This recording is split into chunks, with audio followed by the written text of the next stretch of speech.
Save किया था ना? मैं सिर्फ इसलिए गया था क्योंकि उसने मुझे कॉल किया, that's it. But listen तो. Save it for someone else.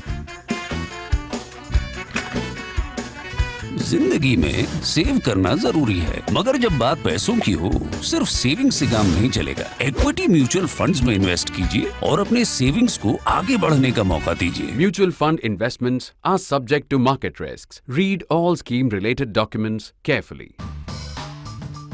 Reconnecting with the story of the Israel-Hamas war after a few days, we are actually looking way beyond the borders or way beyond the borders of Israel and Gaza, but also way beyond the immediate region.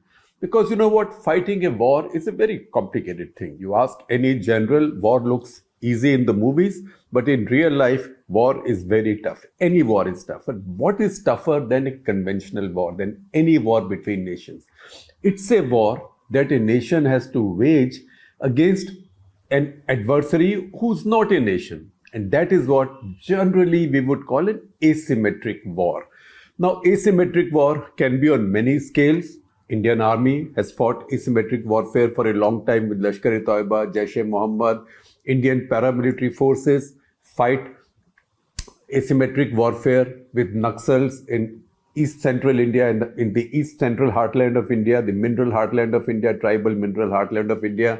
Indian armed forces have also fought asymmetric warfare of a kind in the Northeast. But when you are fighting asymmetric warfare against somebody, when your asymmetric adversary is the size of a nation, is not a sovereign nation, but has the weaponry and wherewithal, firepower of a regular nation, then what do? That's what Israel is facing right now. And it's not just about Hamas, it's also not just about Hezbollah. Those two organizations we've spoken about in the past.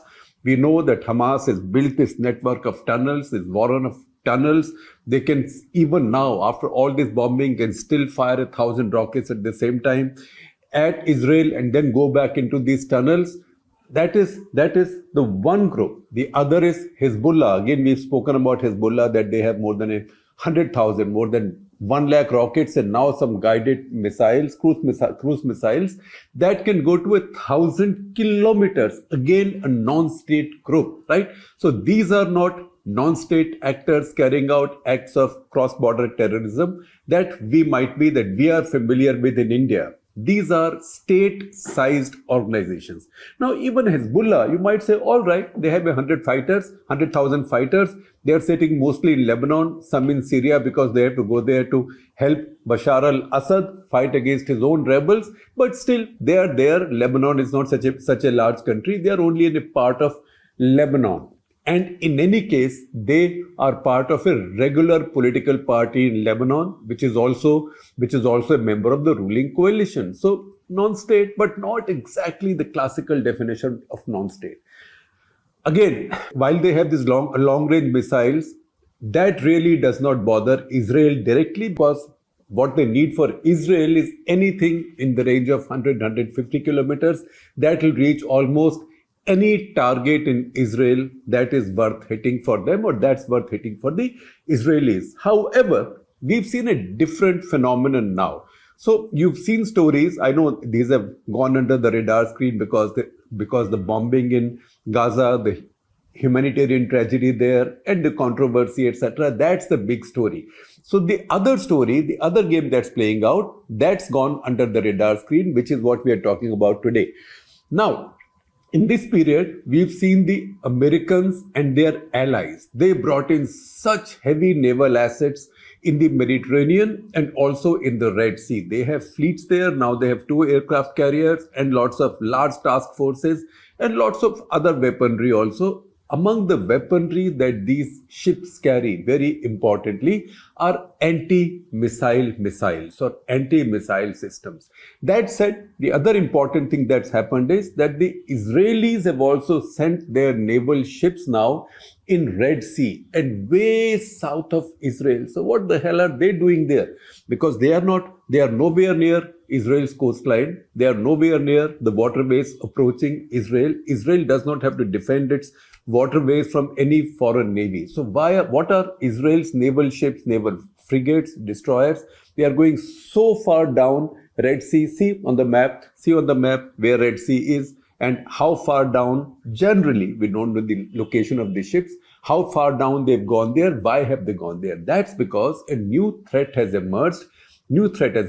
From a group that we spoke about earlier in the past, and I will share a link of that Cut the Clutter with you also. That was on the Yemen situation, when the Yemenis militant group or insurgent group, whatever you call them, the Houthis had fired some missiles at the UAE, including some that landed at or near Abu Dhabi airport. How much damage they caused, we don't know, but that actually shut down the operations of Abu Dhabi airport for some time. Now, it is that group, the Houthi group, and I will once again tell you a little bit about the Houthi group as we go along. The Houthi group has been firing cruise missiles and long-range ballistic missiles directed at Israel.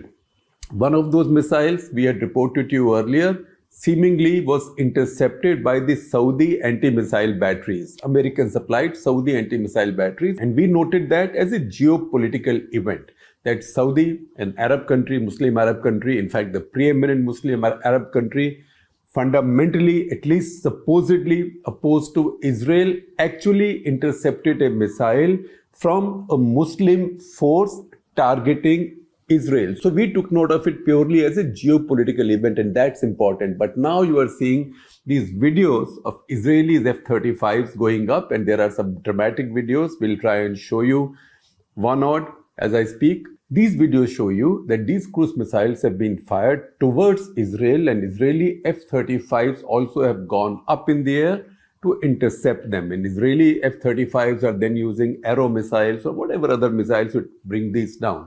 Now, there is an expense to this. First of all, Israelis are having to use their Iron Dome, which is very expensive, to defend against missiles coming in from Hamas and also Hezbollah. In the middle of this, now they have to also get their Air Force up to also detect and intercept these missiles coming in from the Houthi side. That's the reason Israeli ships have now gone that far out in Red Sea to, if they can, take out or attack the missile launch pads of the Houthis. Because you know what happens when a missile is launched? Immediately, if you have good facilities, good systems, good electronics, you can immediately pinpoint, your computers will pinpoint the exact location that the missile has been launched from, and you can then target it. So the Israelis have gone that far. They've sent out their navy that far. You don't usually see the Israeli navy fighting, at least not so far away from their coast, but now they are doing it because they want to prevent the Houthis from firing these. And also, if they fire these, then to intercept these in time, because you can't always count on the Saudis. Saudi intentions, most likely you can count on, but Saudi ability, because Saudis have a large airspace and a vast landmass. So the chances of missiles, the odd Houthi missiles slipping through, cannot be ruled out, although the Americans are there, and that's what American ships are also doing. American ships also worry that because the Houthis have these weapons, and they have these weapons in large numbers, they could be firing some of these weapons at American shipping, but even more importantly, at American naval vessels. So in fact, when the Americans sent in their aircraft carriers and large task forces, they let some people, relevant people in American media know, and those stories came out source-based, but sort of authentic source-based, because if you looked at the byline, you knew that the source was authentic, to say that for Americans, that Americans intended to fire back, to take out any place, any missile launcher from which a missile was launched at Israel, that is from the north, from Syria, Lebanon, or anywhere, not necessarily the Hamas area, because that Israelis can handle. So this was a hedge for Israel in case the Iranian proxies in Lebanon and Syria decided to open another front, but also to protect America's own naval assets. Because many of these missiles are large enough to cause serious damage even to large naval vessels of the kind that the US Navy employs. So US Navy is now active in that area. They are also scanning the skies to see these missiles from coming in. And the Israelis now have their ships in that area. The Saudis are active in the middle to try and intercept these on the way, and also Israelis are flying their F-35. So you can imagine the amount of nuisance and distraction that's been caused because of the actions of what is, after all, a far away, nearly 2,000 kilometers away, because between the Houthi land, which is North Yemen, because Houthis control North Yemen, between that and Israel, first of all, you have the entire Saudi landmass. Then you have Jordan, etc. They are very far from Israel. So all that area, all that airspace has now been activated. So first of all, I will come to who the Houthis are a little bit, and we'll talk about that. But first of all, just see how powerful they are and how much weaponry do they have. Because asymmetric war is always problematic, but it is also the scale of asymmetric war which also needs to be taken note of. So this kind of asymmetry you've rarely seen. You've seen the Israelis fighting Hezbollah. We saw the Americans fighting the Taliban when Taliban were outside. Taliban fought very well. They knew guerrilla warfare, and they engaged the Americans in guerrilla warfare. And we know that the problem then was that what do you go and bomb? What do the Americans go and bomb? They had tremendous air power. Taliban had none, because this was a metastasized organization. 2 persons there, 3 persons there, 20 here, 30, 50 there. So even when the Americans sent their drones with those missiles, they killed maybe 1 person from Al-Qaeda and 50 others, right? 50 other civilians, families, etc., etc. In fact, in Yemen itself, there was a case when the Americans, they thought they spotted a key Al-Qaeda figure, that was Anwar Awlaki. In Yemen, they went out to kill him using their remote power. They did kill an Awlaki, but this was Abdul, who was Anwar's son, and Abdul happened to be an American citizen, and that led to all kinds of complications. So once again, when you fight an asymmetric enemy, then whatever superiority you might have by way of firepower, that degrades very quickly. That's what Israel is dealing with right now. Now, Hezbollah, Hamas, they are in the neighborhood. Houthis are far away. How much firepower do the Houthis have? The fact is that Houthis today have as much firepower as many of the conventional governments in the Middle Eastern region. In fact, they have more firepower than many countries of the world. Now, I can take you back to all the directories of weapon systems available in the world, and they will do their listings, and they keep on upgrading these or updating these. But the best way and the easiest way and the most convincing way to see what kind of firepower the Houthis have is to look at a tweet thread put out by an expert called Joshua Coons. Joshua Coons is a well-known Yemen analyst. He also does open source intelligence, looks at satellite imagery. So what he's done is he's got pictures, and these are pictures released by the Houthis themselves. These are pictures of a parade held in Sana'a at Sabayan near Sana'a. Sana'a is the capital of North Yemen, or capital of the government that you Houthis pretty much own now. These are pictures from there. Remember, September 21, that's 3 weeks before this October 7 massacre by Hamas in Israel. Now, these pictures show, and these pictures will run, and these tweets will run on the screen as I'm talking.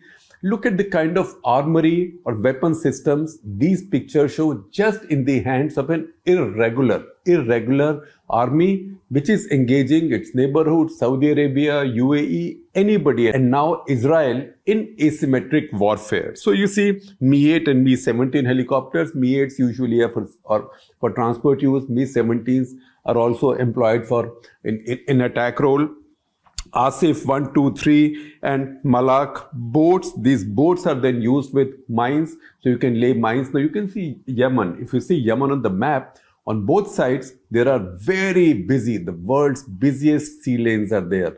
There is the Arabian Sea and Persian Gulf on one side, so much of the oil comes from there, and there is the Red Sea. So all the shipping that comes in through Suez Canal or goes out through Suez Canal to the Western world also passes through Red Sea, and they also pass through this very tiny choke point. In fact, it's one of the most narrowest choke points in the world, which is Bab el-Mandab. So Bab el-Mandab, that is where the port of Aden is, and that's where across this narrow strait also sit the Chinese at Djibouti. That's why the Chinese are there, because they know how important it is to protect this choke point. It is these lanes that Houthis can now threaten with enormous amounts of, literally enormous amounts of mines they have. So again, there's a picture that shows you in this parade, trucks laden with naval mines. These are Asif 1, 2, 3, Malak, as I told you. Then there are pictures of ground-launched cruise missiles, and see how many of them. In fact, as I'm counting them, I'm even wondering, do we have this many cruise and ballistic missiles even in India? Ours might be better, but in terms of just numbers, because a regular country, India, Pakistan, any country will need a budget. Somebody will have to sign off on that budget. And tomorrow, if you end up using too many of them, even say in training, you will probably have an adverse noting by the CAG, right? In this case, there is no accounting, nothing, because nobody is paying anything for this. All of this stuff has been given by the Iranians to the Houthis. Because what the Iranians are doing is, Iranians have now mastered the art of asymmetric warfare. They are not fighting anybody anywhere. They are not firing anything at anybody anywhere. But at this point, just in the Middle Eastern region, Iran has at least well-recognized, documented proxies who've all been armed by them. What these are, maybe we'll talk about in another episode of Cut the Clutter. Today is not the day. Right now, we are only focusing on the biggest one of these, which is targeting Israel at this point and which has complicated this Middle Eastern situation. So look at some other weapon systems this parade displayed. They are radars, super Fledermaus. In fact, we used to see these in Indian parades for a long time. Surface-to-air missiles. So can you imagine what these guys can do if they start interfering with civil aviation? There is improvised armor. So they have tanks, they have T-55s, they have even quite a few T-80s as well. Frankly, they could sell these in the black market to both the Russians and the Ukrainians, who both need these and who are both burning these up at a very fast rate. Then there are Tochka ballistic missiles. And while this parade's going on, see what's flying overhead. These are F-5s. So this is the Houthis, again an irregular force. They are not a country. But yet, you can't call them a militia, you can call them an insurgent group, a terrorist group, you can call them what you want. But they even have an air force. So you can see these F-5s flying overhead. There are rumors that they have MiG-29s also, but we haven't seen them as yet. At least we haven't seen any pictures as yet. Then there are other kinds of cruise missiles, ballistic missiles, cruise missiles and ballistic missiles. Hatem, Khaybar, Shekan, Badr, Nakal, all of these are Iranian origin missiles. Karam, Fateh, ballistic missiles. All these pictures will run on your screen as we talk. They also have passive infrared tracking systems. They have unarmed vehicles, UAVs, loitering munitions, and I told you just a while back, surface-to-air missiles. Again, see these pictures. Then they also have Iran-delivered Shahab and Ghadar missiles, tanks I mentioned, and then they have lots and lots of Rakib UAVs. Now, these UAVs can have range up to 1300, 1400 kilometers, right? And we've seen one UAV attack in northern Israel. Now, that's most likely come from Hezbollah. It's a shorter range UAV, but these UAVs, loitering munitions, very low cost. They've just made the cost of fighting such wars, asymmetric wars, so much higher for regular countries with regular armies. So this is the story of the Houthis. Now what Israel has got in their neighborhood, Hezbollah. Now Hezbollah usually had only short-range rockets and missiles, and most of them unguided. So they basically terrorize the Israelis through sheer volume, that I will fire 500, 1,000 or 2,000 at you, Hamas will fire 1,000 at you. Let us see how many Iron Dome systems can you employ and how many can you stop. So even if a few come down, they will cause damage. Now it looks like, and I have an article from Jerusalem Post by Seth Frantzman, which I will share with you, that tells us that Hezbollah rockets are no longer all dumb rockets now. Many of these have been upgraded into new smart rockets. So these can be guided. Also, Hezbollah has now displayed, at least pictures have been shown of cruise missiles, and these are Abu Mahdi anti-ship cruise missile of a range up to 1,000 kilometers. That is why the Americans are so worried about their naval ships, because they don't want these cruise missiles being launched at their naval ships. In fact, if you look at these pictures that Hezbollah has displayed, if these pictures are for real, if they represent a reality, that this is not just disinformation, they actually have these missiles. These also threaten the distant American bases, say the NATO base at Sauda Bay in Crete. That's what Seth Friendsman says. So see now, these organizations, non-state organizations, they don't fight just with AK-47s or the odd RPG-7. No, nothing like that. They have ballistic missiles, cruise missiles in enormous numbers. They have tanks, they have fighter aircraft, surface-to-air missiles, and they have an unlimited supply, it looks like, of ballistic missiles. Where have these come from? Most of these have come from Iran.